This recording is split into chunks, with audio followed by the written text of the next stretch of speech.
I didn't notice I was being followed when I returned to the university.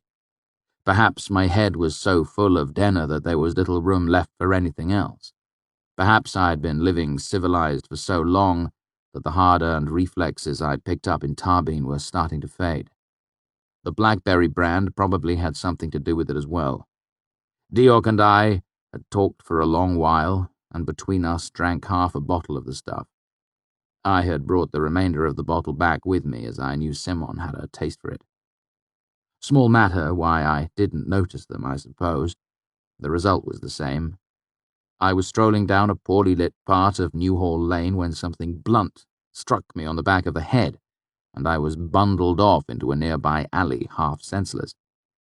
I was only stunned for a moment, but by the time I had regathered my wits, I had a heavy hand clamped over my mouth.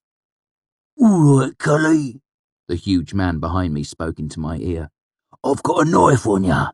You struggle, I stick ya. That's all there is to it." I felt a gentle prod against my ribs under my left arm. "Check the finder," he said to his companion. A tall shape was all I could see in the dim light of the alley. He bowed his head, looking at his hand. "I can't tell." "Light a match, then.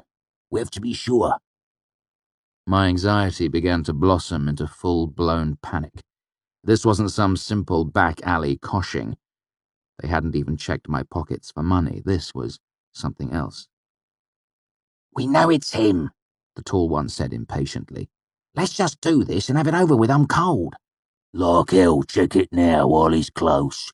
We've lost him twice already. I'm not having another cock-up like an Annalyn." "I hate this thing," the tall man said as he went through his pockets, presumably looking for a match. "You're an idiot," the one behind me said. "It's cleaner this way, simpler. No confusing descriptions, no names, no worrying about disguises. Follow the needle, find our man, and have done with it." The matter-of-fact tone of their voices terrified me. These men were professionals. I realized with sudden certainty that Ambrose had finally taken steps to ensure I would never bother him again. My mind raced for a moment, and I did the only thing I could think of. I dropped the half-full bottle of brand.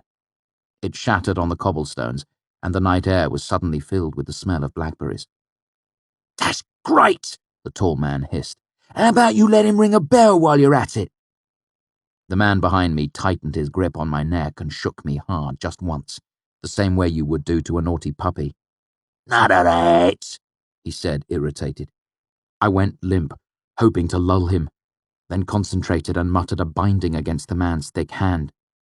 "Soft sits," the man replied. "If you stepped in glass, it's your own damn fault." He let out a startled shout as the pool of brand around our feet caught fire.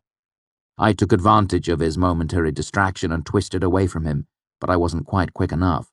His knife tore a bright line of pain across my ribs as I pulled away and began pelting down the alley. But my flight was short-lived. The alley dead-ended against a sheer brick wall. There were no doors, no windows, nothing to hide behind or use to get a leg up on the wall. I was trapped. I turned to see the two men blocking the mouth of the alley.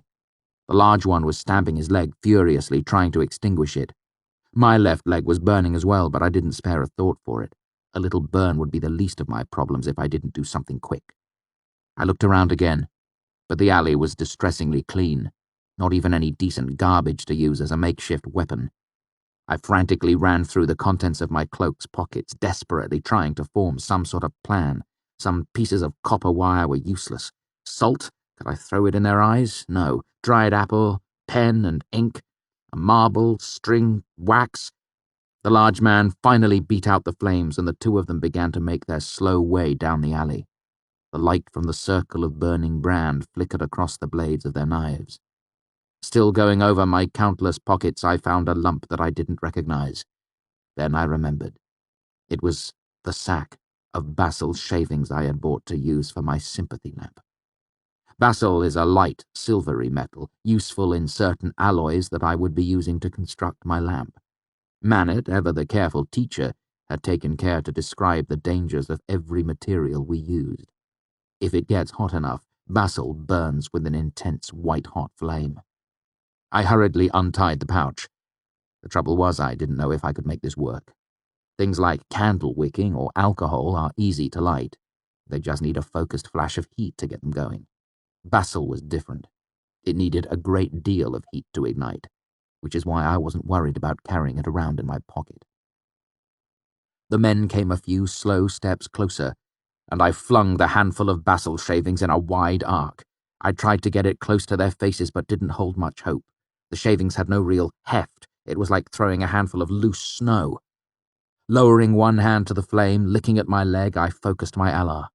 The wide pool of burning brand winked out behind the two men, leaving the alley in pitch darkness. But there still wasn't enough heat. Reckless with desperation, I touched my bloody side, concentrated, and felt a terrible cold tear through me as I pulled more heat from my blood. There was an explosion of white light, blinding in the dark of the alley. I'd closed my eyes, but even through my lids the burning basil was piercingly bright. One of the men screamed, high and terrified. When I opened my eyes, I could see nothing but blue ghosts dancing over my vision. The scream faded to a low moaning, and I heard a thump as if one of the men had stumbled and fallen. The tall man began to babble, his voice little more than a terrified sobbing. "Oh, God! Sam, my eyes! I'm blind!"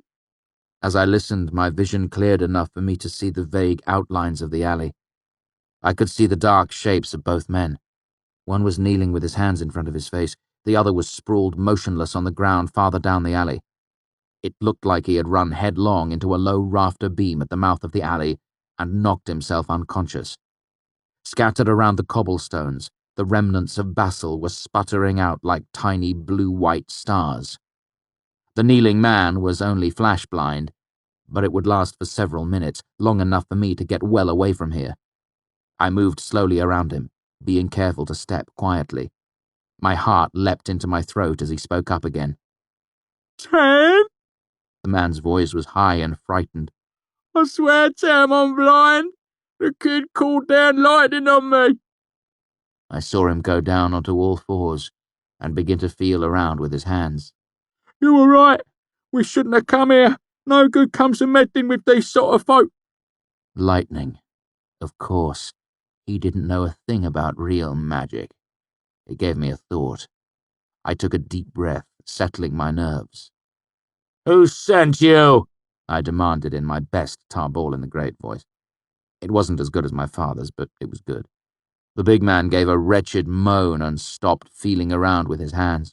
"Oh, sir, don't do anything that—" "I'm not asking again," I cut him off angrily. "Tell me who sent you, and if you lie to me, I'll know." "I don't know a name," he said quickly. "We just get off the coin and the hair. We don't know names. We don't actually meet, I swear." A hair.